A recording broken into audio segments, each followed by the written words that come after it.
Percent of the time, I have no idea what I'm talking about. No one knows what it means, but it's provocative. No, it's not. It Gets the people going. You are now listening to Diagnonsense Then we would just be idiots saying nonsense. with Kurt Honak Damn it. and Isaac Smolden. I am also here. I'm running way late. Rebekah, did you know that you're the first girl to come on this podcast? I did not know It that. only took us like 36 episodes. Oh, I'm so honored. We were really afraid we were going to get cooties. Oh, can we do an episode on that, though? Because, wow, I don't know. How'd that happen? How did it take that long? Exactly. Well, we had Michelle. Oh, just kidding. I lied. Michelle came on like episode 7. Actually, Yeah. we're pretty cool guys. Okay. All right. Yeah. We have lots of women's empowerment podcasts. I would like to get Linda on here, though. Yeah. Linda Chudd on an episode Yeah, of yeah, Diagnonsense. she's great. That would Women's be empowerment brilliant. Coach. Yeah. She can tell us all how to be better partners to Yeah. our Just better spouses, humans, girlfriends. honestly. Yeah. Yeah. Linda's the secret sauce. Yeah. Well, this will be good because you can mellow us out and tell us how we're. I don't get that a lot. No. But aren't you like a counselor? Weight of my person? heart. You don't have to. Yes. Balance and mellow might be not, exactly in It's a line whole always, different but podcast. yeah. Okay. Whole different podcast. It is. This is just how We we could start, make by this the a way. regular thing. We could.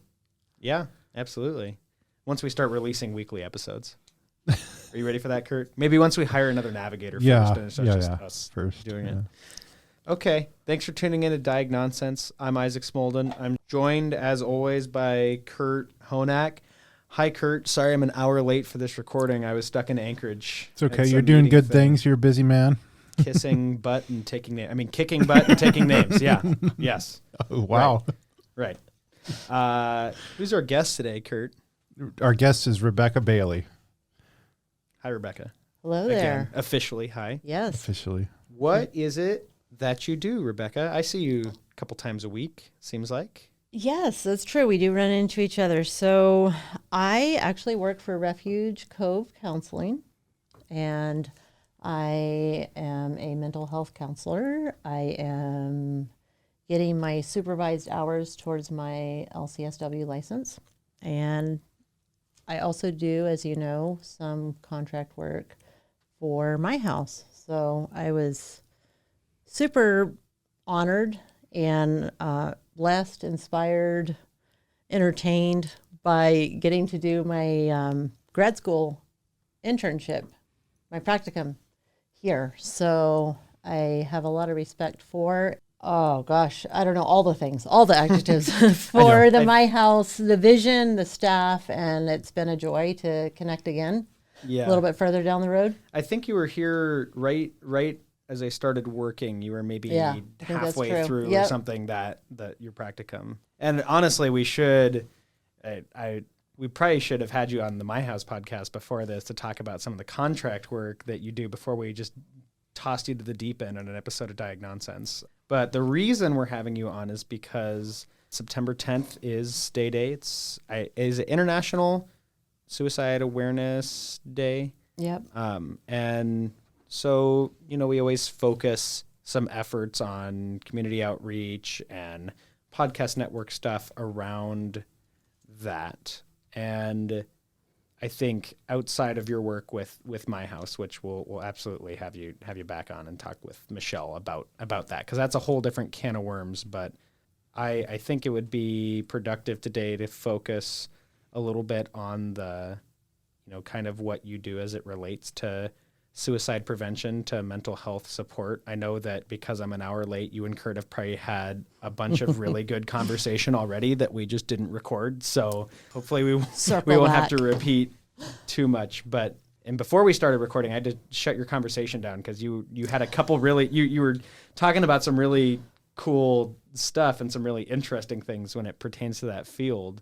I don't really know how to say, this is a tough conversation to kind of segue into because it is a heavy conversation, and I imagine that is probably, not to do the social services like, oh man, self-care and it's so draining, the work that we do. But I do imagine that there's some stuff that you have to do personally to make sure that you are in a good headspace to have these conversations with clients. For sure. And I think, for all of us really in the room, the work we do is so, it's so intimate.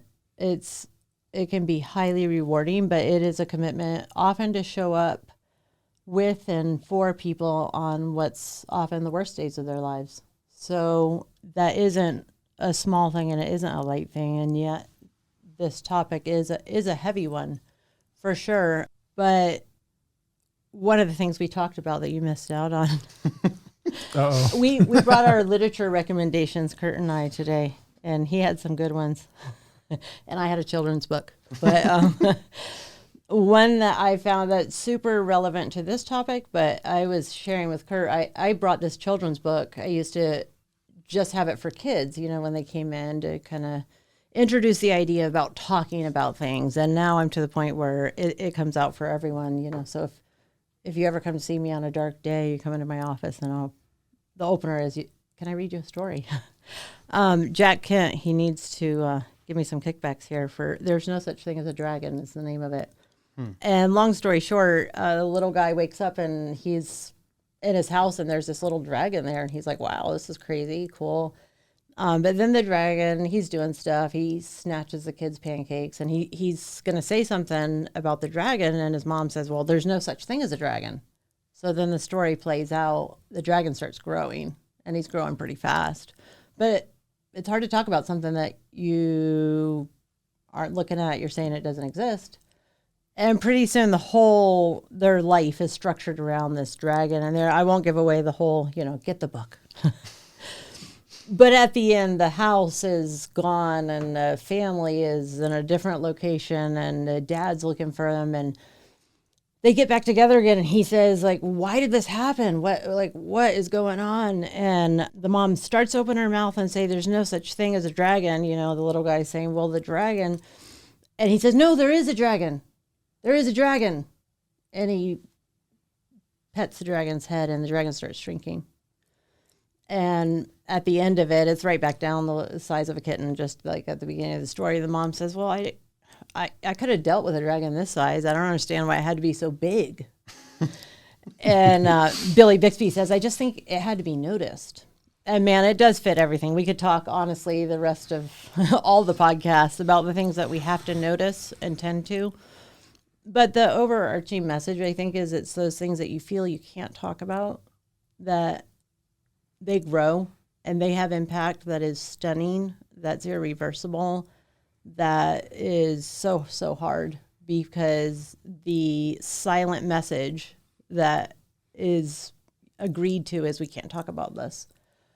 And the obvious connection, with mental health, with a suicidal ideation, with suicide, is so difficult to talk about. It is so painful. It's so complex. And I know the answer is not to not talk about it. That is definitely not the answer. And it could be one of the greatest harms. I like that. And we kind of segued into Viktor Frankl a little bit. We did. Rebecca got to it before I did. But Viktor Frankl was one of the first reads that I had that was like a psychology or sociology read. And it was Man's Search for Meaning. And Viktor Frankl, so he was a Holocaust survivor that became a psychiatrist, I believe. Mm-hmm. And he has this book, Man's Search for Meaning, talking about the people who survived in the Holocaust and how that meaning that people found was something that carried them more than any other thing. Right. Like he talked about how when people would lose their purpose, that they lost that purpose in life and they couldn't find attachment anymore, that was more deadly than anything else that they experienced. And so we kind of segued into that because I think you had brought it up, Rebecca, and I forget what exactly it was, but it's interesting because, we're talking about, so you're part of what can happen is when we don't deal with issues is they can blow up like that. I kind of segued into Kelly Brogan too, because she had this blog about symbolic death and ego death, where a lot of times when people are struggling with suicidal ideation, they don't actually want to die or go through the pain of death, but they seek a death of their ego or a psychological death to kind of alleviate the issues that they're dealing with. And sometimes that gets, we don't know how to diffuse that from actual death. It's one of those things that is can be so complex, I think, and so related to our unique experiences, our unique makeup, how we experience life, how we experience this world, how we respond to it, and frequently things people have gone through, or even that their families have. And I think that thing about meaning and the Viktor Frankl is so key. He could pretty much say anything. He could get away with saying anything because he lived it. When you've gone through the concentration camp and you say, well, we've got to find meaning in our lives. We've got to find meaning in the suffering. Wow. That's a big message. Yeah. It takes a lot of courage to tell someone you need to find meaning in your suffering. But I'll tell you, without it, it's pretty bleak. And if suffering is what's on your plate, you need a reason. You need a reason. Now, I would say ideally, the work for me, I would say always to minimize suffering, to maximize joy, to maximize connection.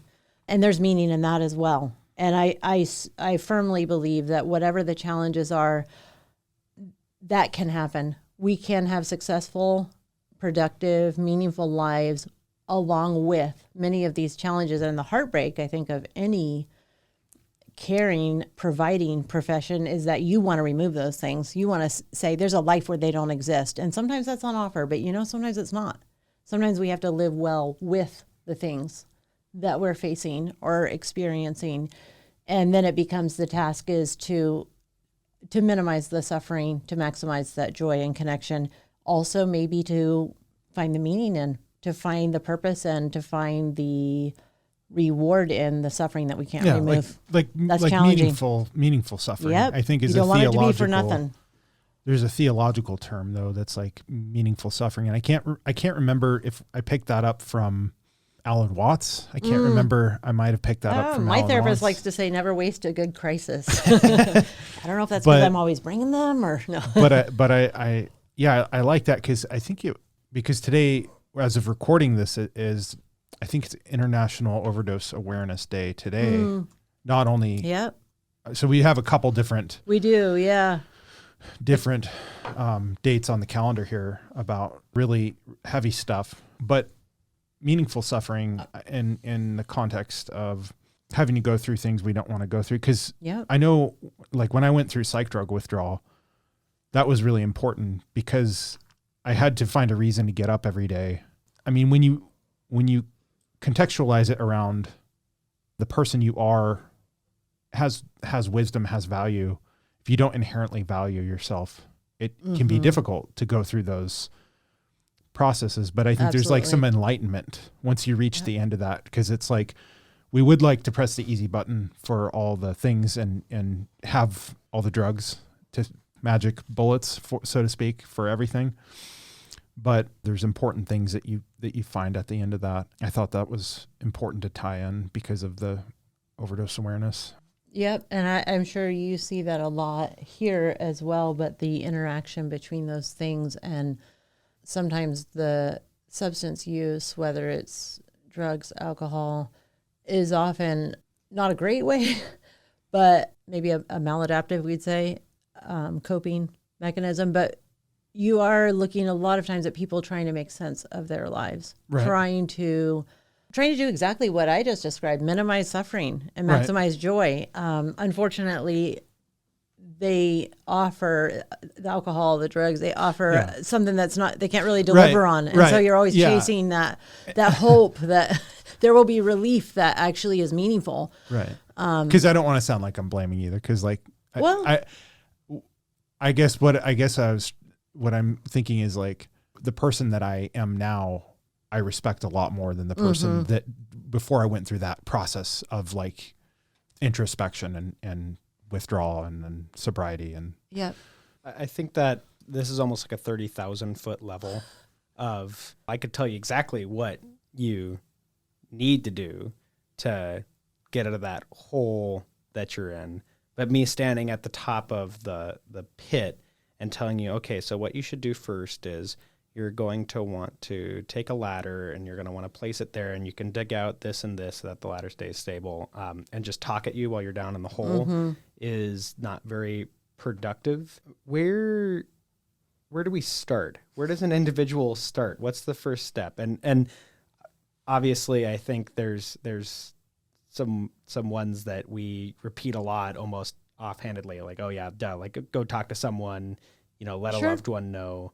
Yeah. But even for the first weeks and months of this process, because to me, when we've talked about it in the past, when I've talked with clients, I think the struggle of someone with a mental health disorder or mental health challenges, it's almost like someone that's in recovery. No matter how far down the road you go, you're always the same length away from the ditch. But you can also build guardrails along your highway. Yeah. And so when someone is ready or recognizes that they need help, or that this isn't, they're not satisfied with this position anymore, the dragon's gotten big enough that it's caused a problem, or a friend or a coworker or a family member has reached out, what does that process look like? Well, I kind of like that you circle back to the dragon, because I think that is so key, is the willingness to talk. And I think that's really honestly on both sides, the person who may be experiencing a suicidal ideation and those loved ones or providers or caregivers, and the courage, I think, that it takes to foster openness, that's significant. And sometimes I've sat there and I've thought, I've seen the fear that I have, and I'm the person that's there to offer something different. And honestly, anymore, what I try to do is acknowledge it openly, not to make it about me, but to say, okay, well, if I'm feeling this fear, you must be as well. And we're partners now. We're a team together. And on the other side is the fear. On the other side of it is the suicidal ideation, is the despair, or whatever's feeding that. There's a term for that in psychiatry too, where you're sitting talking with someone, and if you're feeling that feeling, it probably is because of your projection. Yes. Kind of like Jung, talks about. Yeah, and it can be. It can be something, again, that can work for you or not for you, but it can really work for you if you'll be aware and notice and say, okay, well, I'm feeling this. And I think to not bring it out, whoever is feeling it, to not bring it out is really destructive, because that's the isolation. It's the things you can't talk about again, and you're sitting there wondering, gosh, why do I feel this way? And it is concerning. You don't want to say the wrong thing. I feel like whether you're a loved one, a family member, or you're in a professional capacity, you're aware that you have the capacity to say something that's not helpful, or that doesn't do what you intended it to do. To acknowledge that, though, it can be open the door to say, well, that didn't help. What helped and what didn't? Work with me here and share with me, and putting value on that process and on the communication, because the person, that's their struggle as well, to open up about something that might feel so overwhelming or shameful or hopeless even. Why bring it out? Why try to talk about it? So it can be a chance to model that, to say, well, I'll take the risk and invite you to as well. Here's the space. Anything can go out here. And sometimes, you'll find out, well, I'm feeling this because that's what's here in the room. That's what this person is experiencing. And it can be that attunement. It can be a projection because it's actually your feeling and you're putting it on someone else. It can be any number of things that can instigate it. But one of my other favorite therapists, Irvin Yalom, he'd say all the time, it's all grist for the mill. It's all grist for the mill. And it's so true. So if you approach it that whatever the challenge is, it can become something beautiful if you will make that commitment to open it up. You'll have the courage. And honestly, the people who do have the courage and the commitment to say, I think life can be better than it is, I have so much respect for the clients, and little kids to elder population. So brave, so hardworking, so hopeful that this can be something different than what it is today.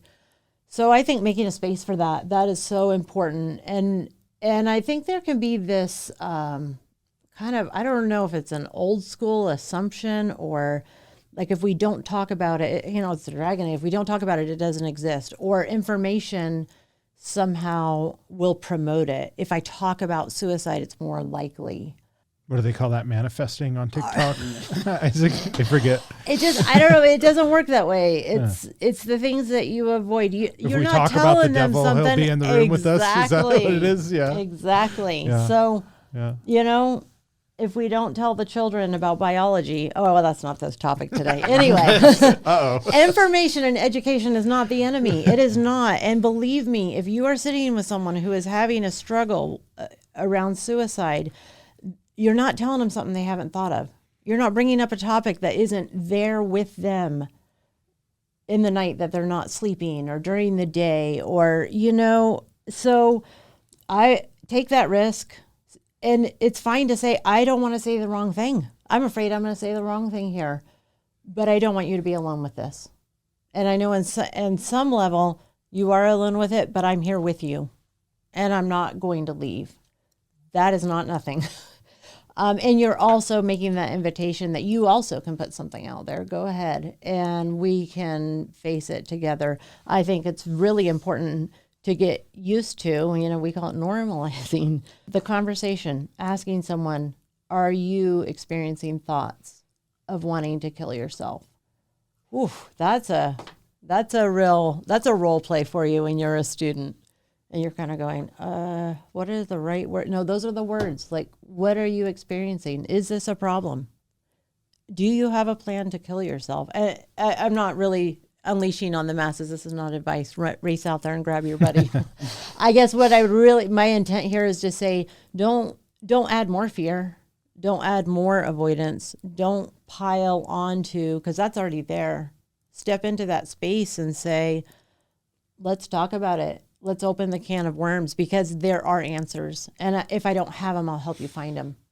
And a lot of times, honestly, you have answers inside of you too. And I'm going to be with you as we mine those, we unearth them as they come out, and giving that hope to people, that agency. One of the things we were saying, I think when you came in, and I thought, I don't know if you guys want me to say this wild stuff on the air, but I think the first statement I made was like, well, suicide, that is an adaptive behavior. That might be a little extreme. I would say, I could at least say it's an attempt to be adaptive. And I feel like all behavior is that attempt to be adaptive. All of our emotions are messengers. And I find it really harmful to pathologize certain things because it shuts down the conversation, not because I want to promote things. I'm not saying, oh, yay, suicide is a great answer. No. But why does it appear to be an answer at all? Ask that question. Yeah. It's an attempt to adapt to something else. There's another message there that needs attention. Right. It can be really tough today because we have, from my perspective, you have complex. This is complex because now we have, like for me, for instance, right. I went through the mental health care system for a long time, and my trust and ability to have that level of transparency is, a lot of people have a complex, time with that.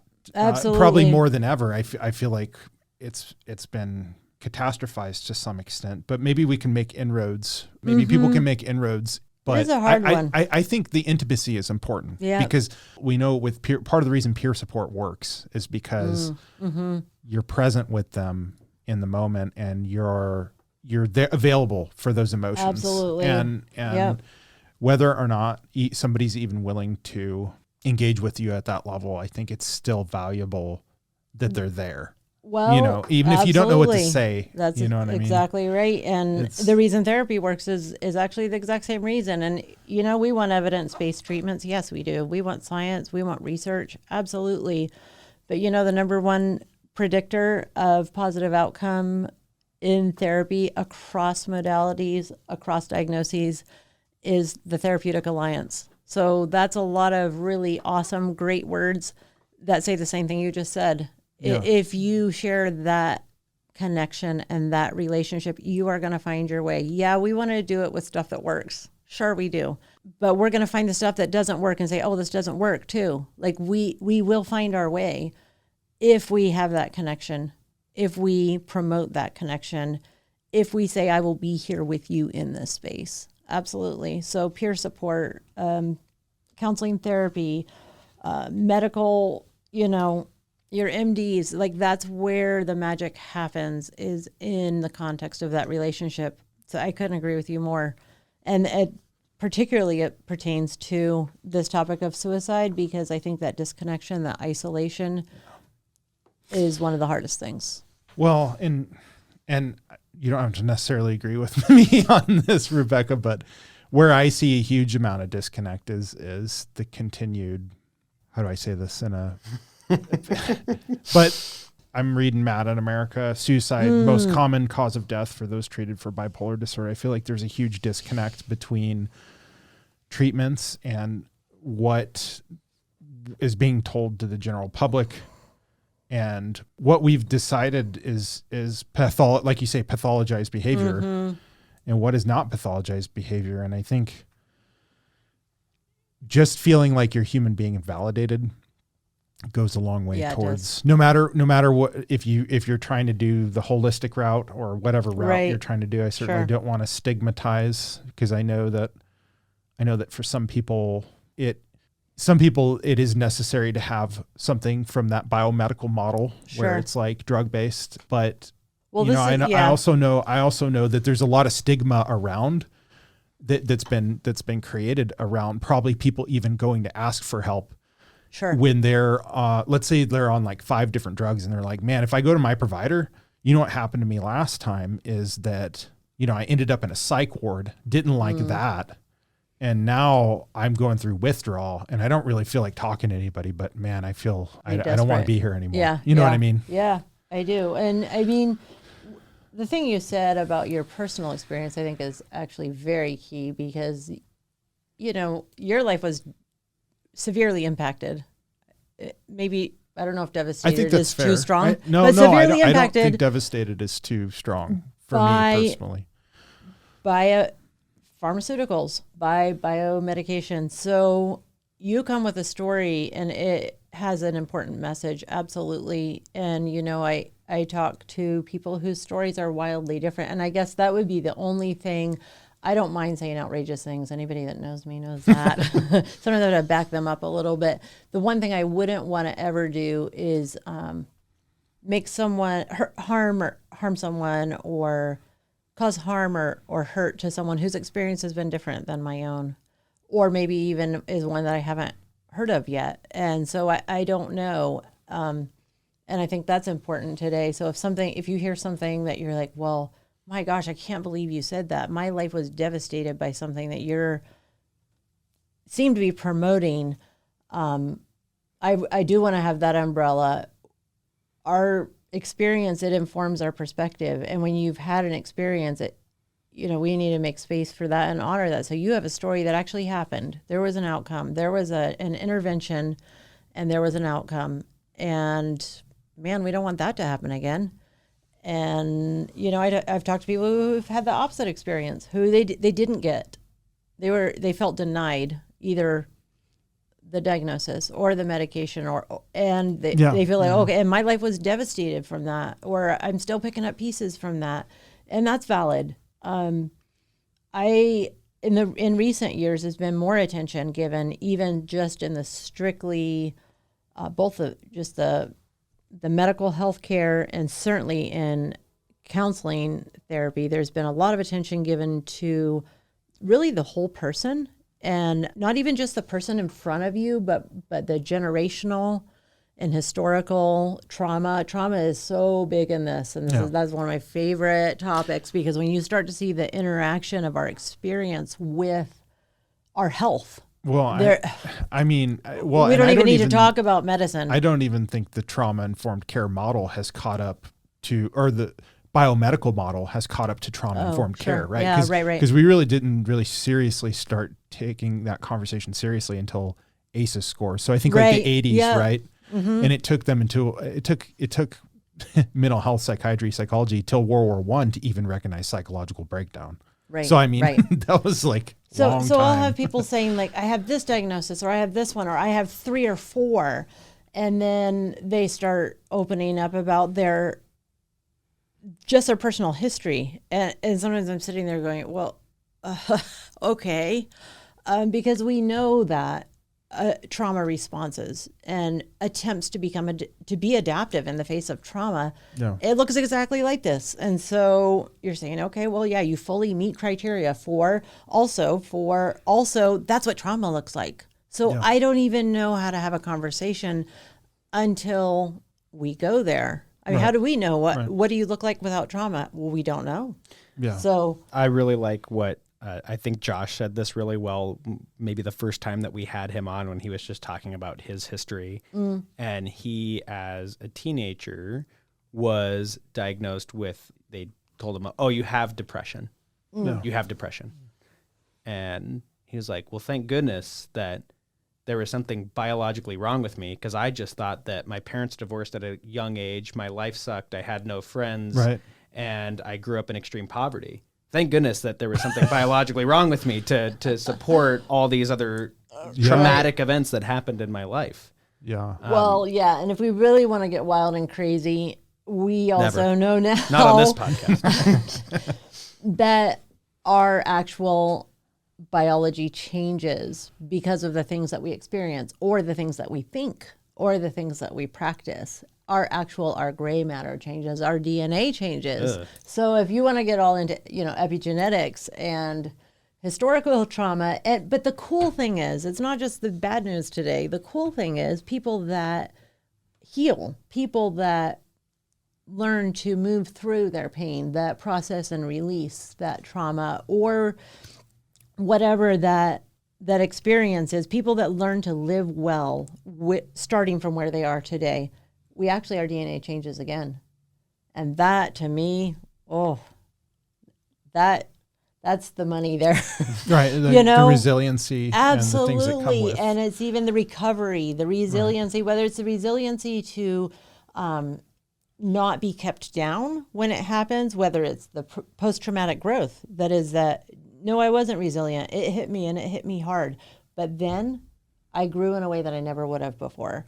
Or whether it is, what we would think of or describe as healing, and attending to something, and creating this environment and the space in which it can heal, and then the changes that come. And they're not just perceived changes, which I say just perceived changes. I'll take it any day. If I want to perceive my day as a good day, but I'm talking about things you can measure, black and white brain scans, DNA, it changes. And what also changes is the offspring. So what I'm saying is, okay, you have depression, and we have this way of measuring it, but that doesn't mean you always have it. Yeah. It doesn't. That's important to keep in mind. It is important. One of the most defeating things is like where, I was like 23 drugs into biomedical model and going, man, I'm going to be like this for the rest of my life, and not seeing an exit out because I just never knew. I never knew I needed B vitamins, needed vitamin D, needed exercise, needed to avoid certain foods in my diet. And I didn't know those things were as powerful as a drug for me. Right. Well, so, exactly. or better. Exactly. And so, and one thing that some of the local organizations have been doing is looking back, particularly with the Alaska Native population, like looking back and saying, what were the wellness practices? What were they? What are they? What do they look like? What do they sound like? Indigenous. And exactly. And introducing them sometimes to people who It's not, those weren't even the people that lost them. It happened before to mom and dad or grandma and grandpa. And they have no idea that it was something lost because they never had it. And yet reconnecting to it has such a powerful impact. And so, yeah, absolutely. Healthcare is not addressing illness. It's promoting wellness. So if we're always only a response or reaction, becomes a disaster yeah, economy. Absolutely. And Right. you reduce actually your interventions. You get this really short list, and probably a lot of it looks like medication. And I'm Well, not against medication, what's crazy though, right, is we know that hospitals are set up for emergency care, Right. But that's where we're conducting our mental health, right? It's like we're waiting like the dragon, right? Yeah. It's like, okay. But there's it's some not a people, dragon. they're getting outside. I mean, they're really pushing the envelope. It's like, well, we're not going to do therapy in the room. We're outside. Or, I know there's the talking circles, and it really is. Wellness is a life practice, and healing is a life practice. And that's why, honestly, to circle back to the message today on suicide awareness, you don't need to be a professional. You just need to be there. And if my kids' schools, they say, if you see something, say something. Yeah, if you care, it matters. Right, it does. It does. You open the conversation and you say, well, this isn't the thing. This isn't the dragon we can't talk about. This is the one that we keep down to size. I don't want to say the wrong thing, but I'm going to say something. You can tell me if it's wrong, but you say something. You share with me what you're going through. I noticed there's a certain protocol in suicide, in treating someone that might have a risk assessments, and that's wise, that's thoughtful, that's it's essential. Honestly, it is. But even in that, we can get so formulaic that you're looking back. I think this is one of the things we were talking about when you came in, as far as okay, when is there danger? Okay, from a therapy perspective, you're going to say, do you have a plan? Do you have the means to carry it out? And then that's like, oh, wow, okay, we've got a problem. We do have a problem if someone has a specific plan for suicide and how to carry it out. But that's not the only way we know we have a problem. Right. And the other thing we don't want is to communicate then, oh, that's the problem. Because it doesn't take people long to learn. Just you say no then. You say, oh, no, okay, I don't have a plan, or I have a plan, but I don't have the means. Like, people are struggling. They're not stupid, Yeah. And so I am concerned sometimes about ascribing, okay, well, this is the information we need to know, because it's bigger than that. It's that we need to have a conversation. So, for instance, I don't want to be saying to someone, okay, well, if you have a plan and the means, well, our conversation's over then. Right. Because that's a lot of people's way of saying, I need to have a conversation. Yeah. And so There's if so someone, much more nuance. yes, Yeah. exactly. And then once you've experienced that once, you know what not to say. You know what's going to happen then. And so it becomes very, very tricky, because you do have a responsibility to know someone's risk. And you do have a responsibility to say, I think we've left the arena where I'm your best person. Together, let's get more help. And I'm going to be here at the end of that too. And we're going to keep going. There's a place for that. I guess my point here is, we're not looking for certain words. We're not looking for the absence of certain words. We're looking for an ongoing conversation as people, as humans, whatever our role is, one human to another human. If you're suffering, can you tell me more about it? And nothing is something that you can't talk about. Certainly in a professional role as a therapist, I don't know that you want to say to all your friends, there's nothing that we can't talk about. That's not the message today. Kurt, there's some things that I will not talk about with you. That's fair. I mean, I like it. I will not talk about your rampant StarCraft 3 speculation, for example. There are things we can't talk about. well, but to go back to the original question though, what could we change today? So I guess I think there has to be a radical change about self-worth and sort of like belief about what's possible to feel better, or how good life can be. But that starts with, It starts starts small, with and I've those said to small people, things. I understand why this world is not a place that you want to think about being for years and years and years. I understand that. And again, like as Viktor Frankl said, an abnormal response to an abnormal situation is a normal response. So you're going to have people that their abnormal response, it's normal because there's a super abnormal reason for it. And that has to be honored. That has to be acknowledged. And yet, when you're coming to a life and death matter, it can't be light. And sometimes it's just, we need things that are good enough. Do we have a short list of things that are good enough to be here and present with? Something that is bearable. Another thing Viktor Frankl would say is there are things to do. Every person has a contribution, and maybe it's not going to be something most of us know about, but maybe there's a poem to be written, art to be drawn, a conversation to be had, and it's yours to have. If you don't do it, it's not going to happen in this world. It will not happen. I don't know what those things are, but I want you to find them. What are they? Because there are those things, and only you can bring it. And I know if that right there, if a person can truly grab onto the reality of that, like there's something that I am and that I have to offer that is only and uniquely from me, and the world is waiting for it. And it may be the smallest thing, because we're not all going to be president. We're not all going to be on the marquee, but we're all have something super important to do. And if we don't do it, it won't be done.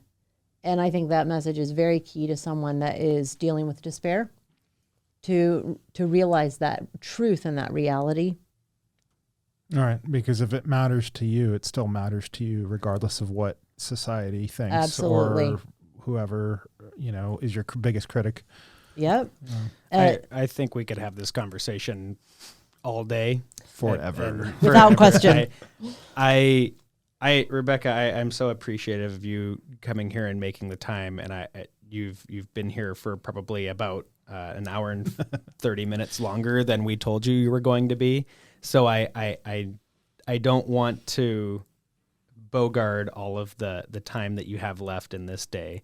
Before we go, though, I do want for us to maybe provide some resources. I know phone number wise, there's always 988 for local services. You can always call us at 373-HELP, 373-4357.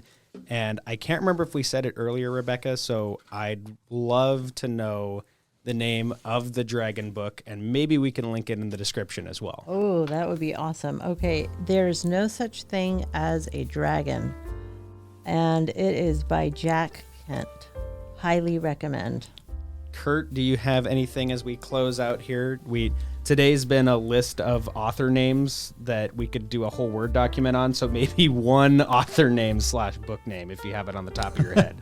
Oh, well, we referenced Viktor Frankl, Man's Search for Meaning. And I do have a couple crisis lines. There's a veterans crisis line at 1-800-273-8255. And then schools just started again. If you are struggling with mental health, please call UAA. If you're going to UAA, 907-786-4040. And of course, 988 is a crisis line as well. I want everybody to be safe and be able to find happiness, even if it's not today. Maybe we can find it later. And hopefully you have that family member or friend or someone that you can reach out to in your immediate vicinity. And if you don't, I promise you that they are out there and there are people that are willing to have that conversation with you. And I think that those numbers can be a great starting point for maybe finding that person in your life. And now we segue out of that somehow to our soft close. That was, would you say that Rebekah, we talked about the dragon significantly enough? Yeah, I think we might even have circled it once or twice.